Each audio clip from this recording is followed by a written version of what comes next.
Kwa nini machizi wengi ni wanaume kuliko wanawake? Kabla hujahukumu, simama kidogo utafakari. Kabla hujacheka au kupuuza, jiulize kwa moyo wako wote.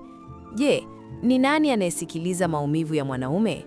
Kila siku tunawaona barabarani, kwenye mitaa au kwenye vichwa vya habari, watu waliopoteza mwelekeo wa maisha, waliopoteza amani ya akili.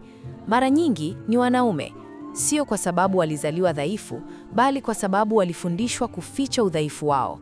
Tangu utotoni, mwanaume hulelewa kwa kauli moja kali: kuwa mwanaume, vumilia.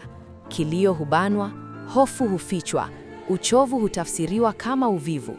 Miaka inapopita, mwanaume anajifunza kuishi na maumivu bila kuyasema, lakini hisia zisizosemwa hazipotei, hujaa pole pole mpaka akili inachoka. Shinikizo la majukumu linapoongezeka, hali huwa ngumu zaidi. Jamii humtaka mwanaume awe kila kitu kwa wakati mmoja: mtafuta riziki, mlinzi, mfano wa nguvu na suluhisho la matatizo ya kila mtu. Akishindwa kutimiza matarajio haya, hujihisi hana thamani. Hapo ndipo msongo wa mawazo huanza kuharibu fikra na utu wake. Tofauti kubwa pia ipo hapa. Wanawake wengi huzungumza wanapoumizwa, hushirikiana, hulia, huomba msaada. Wanaume wengi hunyamaza, hucheka mbele ya watu, lakini ndani wanavunjika. Ili kuficha maumivu, baadhi hukimbilia pombe, dawa za kulevya au upweke uliopitiliza.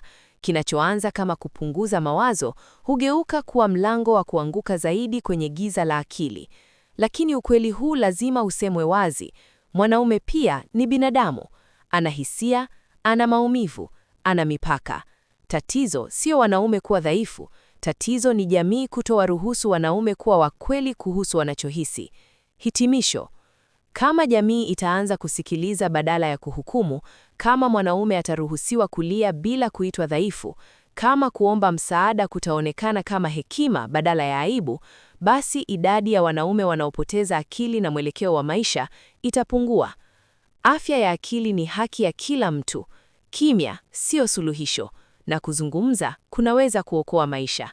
Sehemu ya maoni. Unafikiri nini kuhusu hili? Je, jamii inawabebesha wanaume mzigo mkubwa kupita uwezo wao? Umewahi kuona au kupitia hali hii binafsi? Andika maoni yako hapo chini. Maoni yako yanaweza kuwa sauti ya mtu anayenyamaza.